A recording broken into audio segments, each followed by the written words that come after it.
رقم اسکردو کے قریب نیا بلند پہاڑ دریافت۔ اسکردو میں دنیا کا سب سے بلند پہاڑ ماؤنٹ ایوریسٹ سر کرنے والے پاکستانی کوہ پیما حسن صدپارہ کے بیٹوں نے بھی تاریخ رقم کر دی۔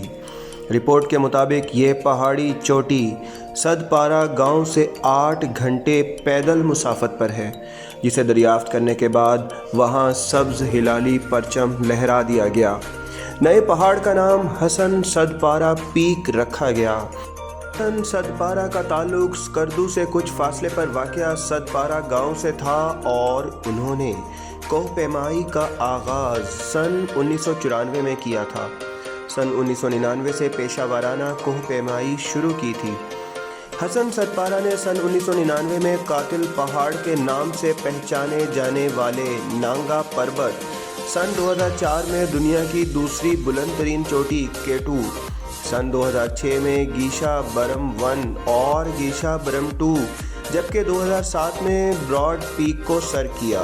کوہ پیمائی میں اعلیٰ کارکردگی پر حکومت پاکستان نے حسن صدپارہ کو سن 2008 میں تمغہ حسنِ کارکردگی سے بھی نوازا تھا۔